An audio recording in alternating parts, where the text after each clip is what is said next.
Master minds commerce చదవాలనుకునే 10th inter విద్యార్థుల తొలి ఎంపిక. సో దేవరాజ్ గారు నమస్తే. నమస్తే అండి. ఎలా ఉన్నారు? ఎలా ఉన్నారని అడగక్కర్లేదు, కనిపించేస్తున్నారు అంత అందంగా. అందమైన విలన్ అనే ఉన్న పేరుందా మీకు అప్పుల్లో? అలాంటిది థ్యాంక్ యూ. ఎందుకంటే ఇండస్ట్రీకి వచ్చి 38 years అయింది. ఆల్మోస్ట్ 300 పైగా పిక్చర్స్ చేశారు. అసలు ఈ యాక్టర్తో చేయలేదు అని లేదు, ఆల్మోస్ట్ అందరు యాక్టర్స్తో చేశారు. లాస్ట్ అండ్ ఫైనల్గా భరత్ అనే నేను సినిమాలో కనిపించారు మాకు. ఒక్కసారిగా తెలుగు ఇండస్ట్రీ యావత్ అలా చూసింది. ఏంటి ఇన్ని రోజులు ఎక్కడికి వెళ్ళిపోయారు, ఏమైపోయారు, ఎందుకు చేయట్లేదు సినిమాలు, ఒకసారి కనుక్కోండి అని చాలా మంది నాకు మెసేజ్లు కూడా చేశారు. ఆ మెసేజ్లకి వెంటనే మీకు కాల్ చేయగానే రియాక్ట్ అయ్యి మీరు బెంగళూరు వచ్చినప్పుడు చెప్పండి, ఇమీడియట్గా చేద్దాం అన్నారు. First of all thank you for accepting sir. Thank you for coming. ఎలా అనిపిస్తుంది 38 years బ్యాక్ వెళ్ళి చూసుకుంటే దేవరాజ్ గారి లైఫ్, ఆ స్ట్రగుల్స్, అచీవ్మెంట్స్, ఈ awards, rewards? Excellent sir, excellent. I'm really happy అని చెప్పొచ్చు. బికాస్ ఇది కానీ నేను అనుకున్నది కాదు, అది అలా జరిగిపోయింది. I come from a very middle class family, లో ఎకనామిక్ ఫ్యామిలీ నుంచి వచ్చిన వాడు. అలాంటి వాడికి ఇలాంటి సౌకర్యాలు దొరకటం, ఇంత పేరు పొగుడు దొరకటం, పాపులారిటీ దొరకటం, జనాల లవ్ దొరకటం ఒక అదృష్టమే కదా. I'm really thankful to God for that. అంటే నాన్న కూడా ఒక చిన్న, మీరు 3 months ఉన్నప్పుడే చనిపోయాడని విన్నాను నేను. అవునండి, అవును. సో ఆయన ఒక వర్క్ చేసుకుంటూ, మీరు తర్వాత ఫ్యామిలీ కోసం మళ్ళీ ఆ జాబ్ చేయాల్సి వచ్చి. అవునండి. అంటే when I was 3 months baby, my father passed away. Okay. And my elder brother was only 3 years old then. So we both were only small children. And మా అమ్మగారు చాలా కష్టపడాల్సి వచ్చింది. ఆవిడ పొలాలు చేస్తూ మళ్ళీ పాల వ్యాపారం చేస్తూ మమ్మల్ని పెంచింది.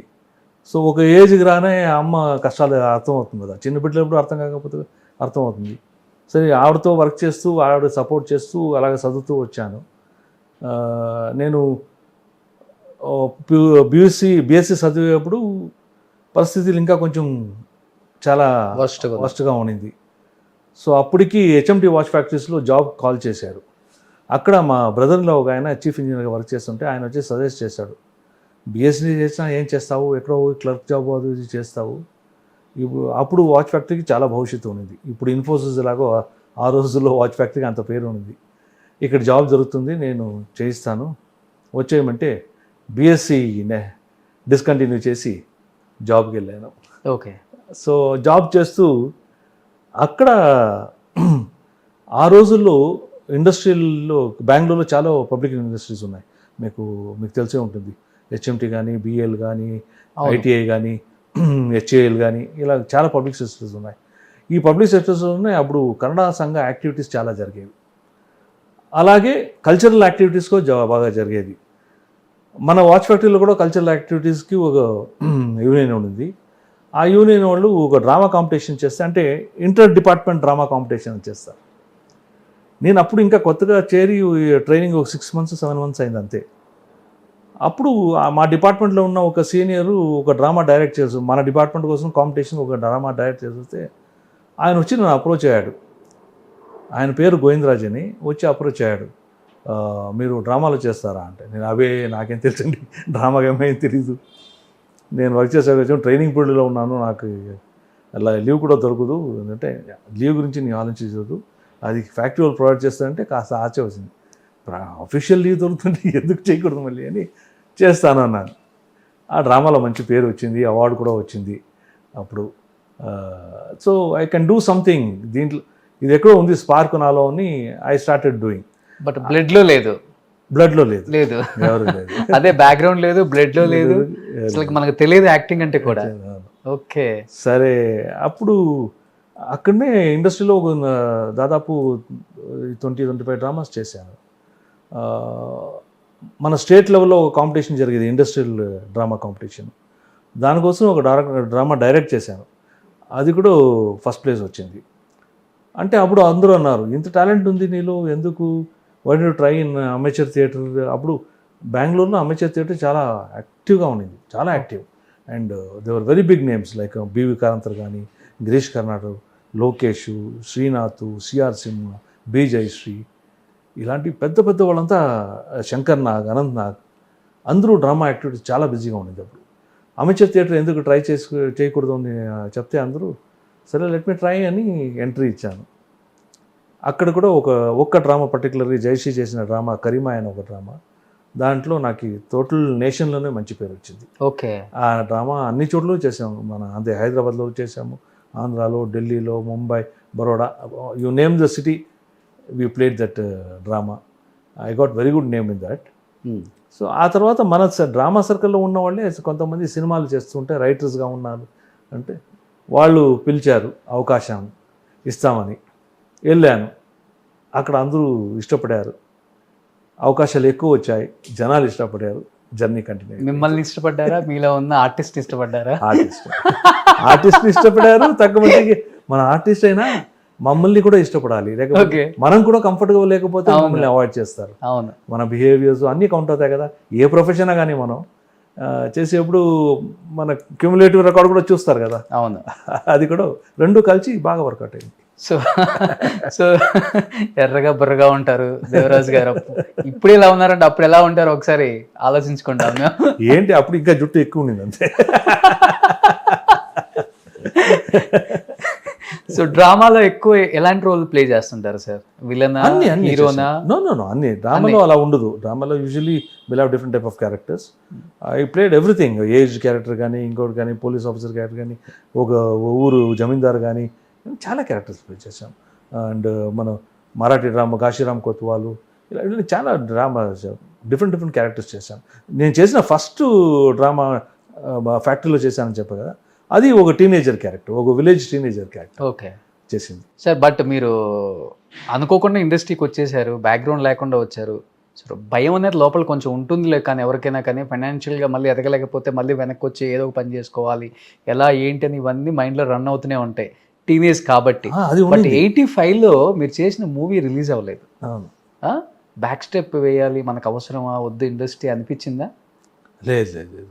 ఎందుకంటే ఒక మాట నేను చెప్తానంటే, I don't get carried away by this.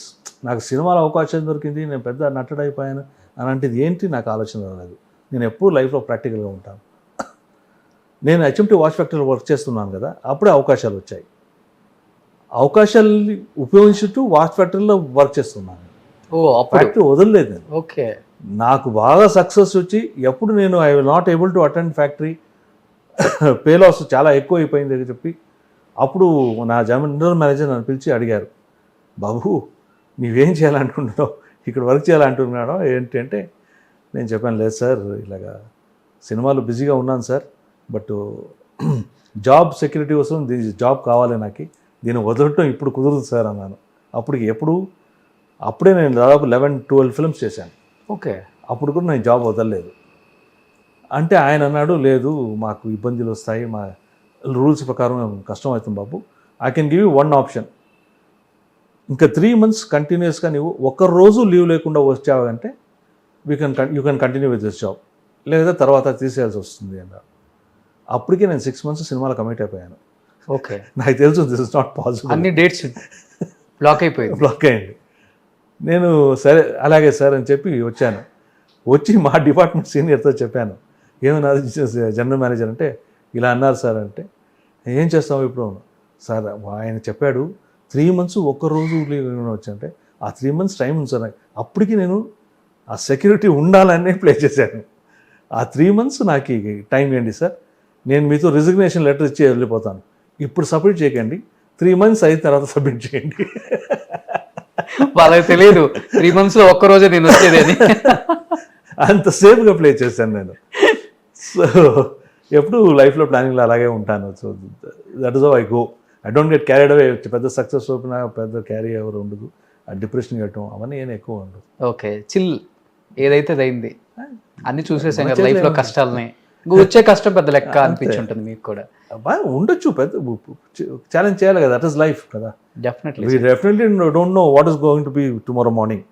రేపు మాకు ఎదురు ఏమొస్తుందో ఏం తెలుసు, మనకు తెలియదు కదా. ఇప్పుడు కూర్చొని మాట్లాడుతున్నాం, దాన్ని భయపడి కూర్చోవాల్సిన అవసరం లేదు కదా. అది వచ్చినప్పుడు దాన్ని ఫేస్ చేయాలి, సాల్వ్ చేయాలి. బట్ వచ్చి రాగానే 87లో ఇమీడియట్గా Aagantuka, I think Karnataka state film best actor release అయింది. నా ఫస్ట్ పిక్చర్ రిలీజ్ అయింది 27 మావళి సర్కిల్ అని ఒక సినిమా రిలీజ్ అయింది. That was my 5th film which I acted. That got released first. Okay.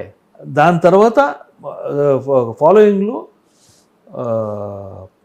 ప్రీతి అనే ఒక సినిమా, అమరీష్ గారి హీరో, నేను విలన్. దాంట్లో గాయత్రి గారు, భవ్య గారు హీరోయిన్స్గా ఉన్నారు, నేను విలన్గా చేశాను. ఆ సినిమా మరి ఆగంతుకానా సినిమా సురేష్ ఎబ్డి గారు డైరెక్టర్ చేశారు. ఈ రెండు ఒకే రోజు రిలీజ్ అయ్యాయి. ఒకే రోజు రిలీజ్ అయితే అక్కడ ఇది కొంచెం హాఫ్ బీట్ ఫిల్మ్. ఆగంతుకానా అనేది ఉంది, ప్యారలల్ సినిమా. అది ప్రీతి వచ్చి రెగ్యులర్ కమర్షియల్ సినిమా. రెండు పెద్ద సక్సెస్ అయ్యాయి. Even this half beat film also become very big success. And that success was because of me అని పేరు వచ్చింది. సూపర్.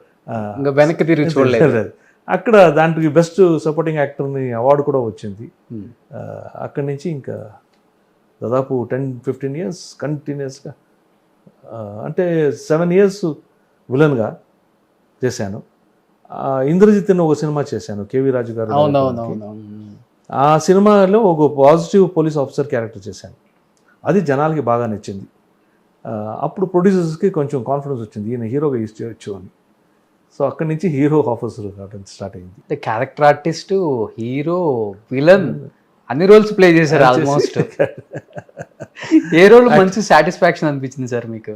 అదేం లేదు, ఏ రోజు మనం చేసిన వర్క్ ఎప్పుడు దానికి బాగా కరెక్ట్ అప్రిషియేషన్ జరుగుతుందో, జనాలకి ఎక్కడ ఇష్టం అవుతుందో, అందరికీ ఎక్కువ మందికి ఇష్టం అవుతుందో, అదే కదా మనకి హ్యాపీనెస్ ఇచ్చేది డెఫినెట్గా. అండ్ బిగినింగ్లో నేను చాలా ఛాలెంజింగ్ రోల్స్ చేశాను. ఇట్ వాస్ డిఫికల్ట్, అంటే మెంటలీ డిస్టర్బింగ్గా ఉండింది, ఫిజికల్ స్ట్రెయిన్ కూడా ఉండింది, సైకాలజికల్ క్యారెక్టర్స్. ఒక సినిమా చేశాను, తర్కా అని ఒక సినిమా చేశాను. Okay. Shankar Nag was the hero in that. And I did suspicious psychological husband, ఒక సస్పీషియస్ హస్బెండ్ క్యారెక్టర్ చేశాను. అది పెద్ద హిట్ అయింది, very big hit. It become a news all over south. ఆ సినిమా చూసి నాకు తెలుగు ఆఫర్లు కూడా వచ్చాయి. ఓకే. ఫస్ట్ దానికి ముందు నేను రాజేంద్ర సింగ్ బాబు గారితో ప్రేమ యుద్ధం చేస్తున్నాను, నాగార్జున గారి హీరో. దాంట్లో మోహన్ బాబు గారు, నాగార్జున గారు. బట్ ఈ పిక్చర్ చూసి, తర్కా అనే పిక్చర్ చూసి బాబురావు గారు ఫోన్ చేసి ఆ ఫిల్మ్ ప్రొడ్యూసర్ని అడిగారు, ఈ కుర్రాడు కావాలా నాకు అని, భారతనాథ సినిమా కోసం. ఓకే. సో ఆయన తమిళ్లో, మలయాళంలో కూడా ఆర్బి చౌదరి గారు, Super Good Films RB Chaudhary గారు అప్రోచ్ అయ్యి ఆ సినిమాని తమిళ్లో చేయమన్నారు. నేను తమిళ్ ఫ్లూయెంట్గా ఉన్నాను. అలాగే సార్ చేస్తాను తమిళ్లో ఉన్నా. కాదు తమిళ్ మలయాళం రెండు చేయాలన్నారు. మలయాళం అయిపోయి భయపడాను సార్, ఎందుకంటే this character is very demanding character. దాన్ని మళ్ళీ చేయడం అనేది నాకు చాలా కష్టమైన విషయం. అది పైగా మా తెలుగులో లాంగ్వేజ్లో చేయటం అస్సలు కుదరదు sir, it's going to be very difficult for me అంటే ఆయన పాపం 2-3 సార్లు అప్రోచ్ అయ్యారు. నాకెందుకో అప్పుడు ధైర్యం రాలేదు మలయాళంలో చేయడానికి. So I backed out. Okay. ఆ సినిమాలో ఇంట్రడ్యూస్ అయిందే మన రఘువరన్ గారు. సో మీరంతా ఆ టైంలోనే ఉన్నారు అయితే, రఘువరన్ గారు, మీరు, ప్రకాష్ రాజ్ గారు. ప్రకాష్ రాజ్ లేట్గా వచ్చారు మీ తర్వాత. నాకింత చిన్నవాడు. డ్రామాస్లో కలిసే చేసాం ప్రకాష్ రాజ్. ప్రకాష్ రాజ్ థియేటర్లో కలిసే నాటకాలు చేసాము. నాకంటే చిన్నవాడు. చరణ్ రాజ్ గారు డ్రామాస్ చేయలేదు. ఆయన నాకు ముందే వచ్చేస్తారు ఇండస్ట్రీకి వచ్చి వెళ్ళిపోయారు అక్కడ. ఫిజికల్గా కూడా మీకు ఉంటుందా సార్ కొంత? అదే డెఫినెట్గా ఇంటికి వచ్చిన తర్వాత కూడా అలాంటి క్యారెక్టర్స్ ఉంటాయి. అదే డైరెక్టర్ది మళ్ళీ ఇంకో క్యారెక్టర్ చేశాను, ఉత్కర్ష అని ఒక సినిమా. అది కూడా పెద్ద హిట్ అయింది. ఆ సినిమాలో కూడా ఇలాంటి ఒక దాంట్లో ఆర్టిస్ట్, పెయింటర్ సైకిక్ కిల్లర్, ఆయన సీరియల్ కిల్లర్, అలాంటి ఒక క్యారెక్టర్. అవన్నీ ఫిజికల్ స్ట్రెయిన్స్ ఉంటాయి. Okay sir. మీరు మెంటల్ స్ట్రెయిన్ కూడా ఫిజికల్ స్ట్రెయిన్స్ ఉంటాయి కదా.